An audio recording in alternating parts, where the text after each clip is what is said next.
Kanu Kingsmen send explosive message to President Tinubu. Compare IPOB Supreme Leader to Mandela. Read details. Good morning, everyone. Today's headline we have Kanu Kingsmen send explosive message to President Tinubu. Compare IPOB Supreme Leader to Mandela. Read details.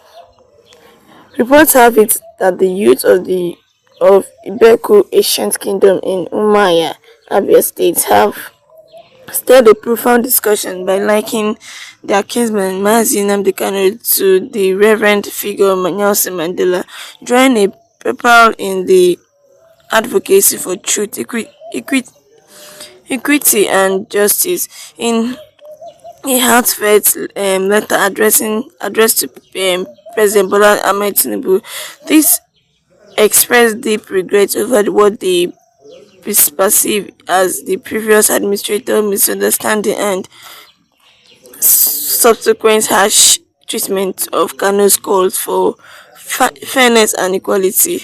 Central to the appeal is the assertion that Kanu's continued detention, despite previous court ruling ordering his release, has significantly contributed to heightened tension and insecurity in the southeast region of Nigeria. They argue passionately that Kanu's cause is not one of the treason, but rather a heartfelt cry against the systematic injustice faced by his people, calling vehemently for his immediate release.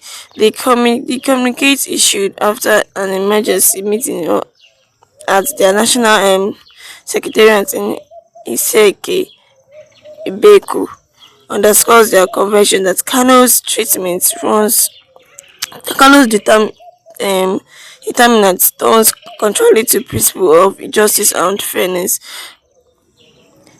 Vanguard News reported that the statement partly needs our brother Mazi Nnamdi Kanu only stood for the truth, equality and justice for the Igbo tribe and eastern part of Nigeria, just like Nelson Mandela of South Africa. Hence his incarceration at the Department of State Service (DSS) has become unbearable to us, his kinsmen and brothers, knowing full well that the catastrophe, instability and insecurity that Mazi Nnamdi Kanu detention has brought to the eastern part of the country.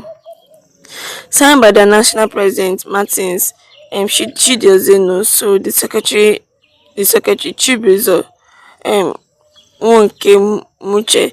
This statement aligns Kanu's plight with other prominent figures like Sunday Igbo and Omoyele Sowo, who face similar charges but have since been released. The call to President Tinubu resonate beyond the mere plea for Kanu's freedom. It symbolizes a broader quest for recognition to grievance and aspiration of Igbo people and other marginalized groups in Nigeria. It challenges current political leadership to uphold the principle of justice and equality as fundamental pillar of governance.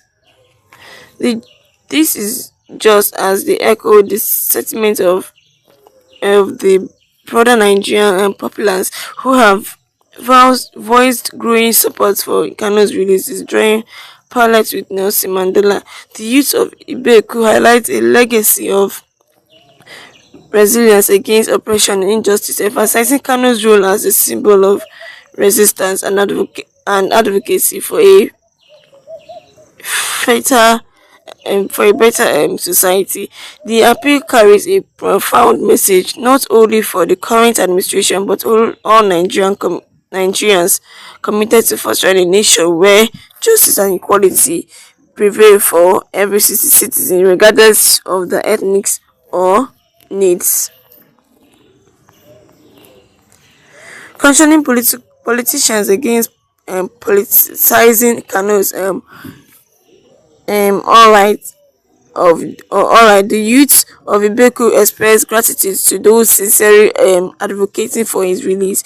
They especially called on the Akpes Igbo Social Cultural Organization, known as Igbo, to counsel the Reno Omakere, a former president Former President added to refrain from making reckless statements and provocating remarks concerning Kanu. They added that we urge politicians not to politicalize the detention of our brother Nnamdi Kanu and to objectively work towards the unconditional release.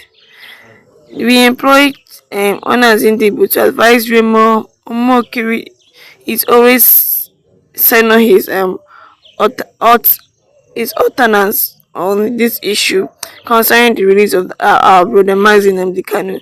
They added that we did not underplay the efforts of your government to peaceful address worsening for stability in our country.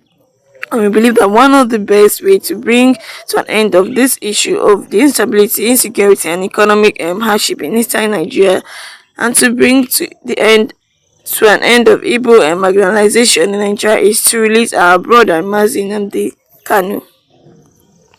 Well, concerning this headline, this issue, the Ibeku youths now, we all know it's Ibeku youths of Maya, that is Abia State, are already comparing the case of Nnamdi Kanu to that of Nelson Mandela.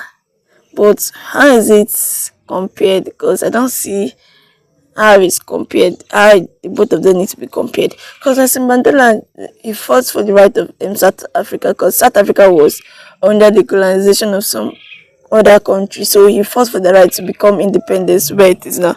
But Biafra, Biafra has always been under Igbo, has always been under Nigeria. We are all one.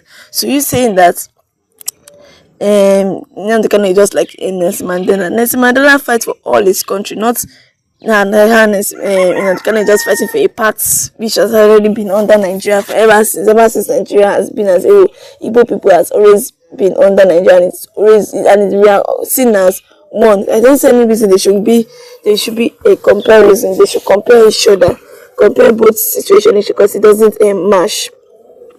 Although Nnamdi Kanu has been held in detention for almost 4 years now, almost going to 5 years. I guess if it's right and the federal government just releasing that is to reduce the tension that is occurring in the southeast. It's not only just if they release him, things in this, at least sit at home policy in the southeast will stop. And if they should even go into one-on-one dialogue with the Biafran people, maybe we will see if they could come in the terms to know what both parties wants. Maybe this could actually promote peace for both parties rather than detaining their leaders for 4 years, and it's just increasing the tension in the south. Is nothing is actually nothing good is actually happening in the south. It's just becoming worse. I guess the federal government is just releasing Nnamdi Kanu and just going in one-on-one dialogue